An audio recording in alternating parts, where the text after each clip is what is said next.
ব্যর্থ হলো সুনীল নারায়ণের শতরান। ইডেনে 223 রান করেও জিততে পারল না কেকেআর। জস বাটলার শেষ পর্যন্ত টিকে থেকে রাজস্থান রয়্যালসকে জিতিয়ে মাঠ ছাড়লেন। আরও একটা শতরান করলেন তিনি। ব্যাটাররা দাপট দেখালেও কেকেআরের বোলাররা হতাশ করলেন। এই হারের ফলে পয়েন্ট তালিকায় দ্বিতীয় স্থানে থেকে থাকলো কেকেআর। পয়েন্ট তালিকায় শীর্ষে নিজেদের জায়গা আরও পাকা করল রাজস্থান।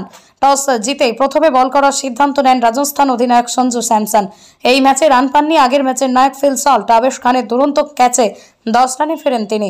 আইপিএলে নতুন হলেও প্রতি ম্যাচে ম্যানেজমেন্টকে ভরসা দিচ্ছেন রঘুবংশী। এই ম্যাচে দেখালেন তিনি কতটা প্রতিভাবান। উইকেটের সবথেকে শট খেললেন। নারায়ণের উপর থেকে চাপ কিছুটা কমিয়ে দেন তিনি। তাতেই লাভ হয় কেকেআরের। কারণ নারায়ণের যে দিন চাপ ছাড়া খেলবেন সেদিন তাকে রোখা মুশকিল। এই ম্যাচেও সেটা দেখা গেল। 18 বলে 30 রান করে থার্ড ম্যান অঞ্চলে ছক্কা মারতে গিয়ে আউট হন রঘুবংশী।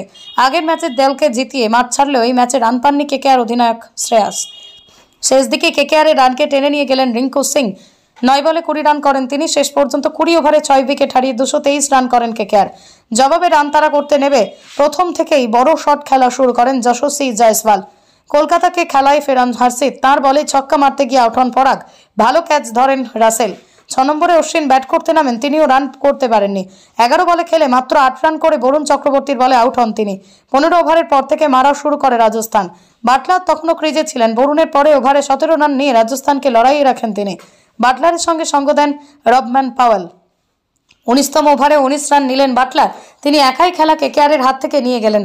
শেষ ওভারে ম্যাচ জিততে 9 রান দরকার ছিল রাজস্থানের, সেটা করে দেখালেন বাটলার। আরও একবার ছক্কা মেরে 17 রান করে শেষ পর্যন্ত টিকে থেকে রাজস্থানের সমর্থকদের মুখে হাসি ফোটালেন তিনি।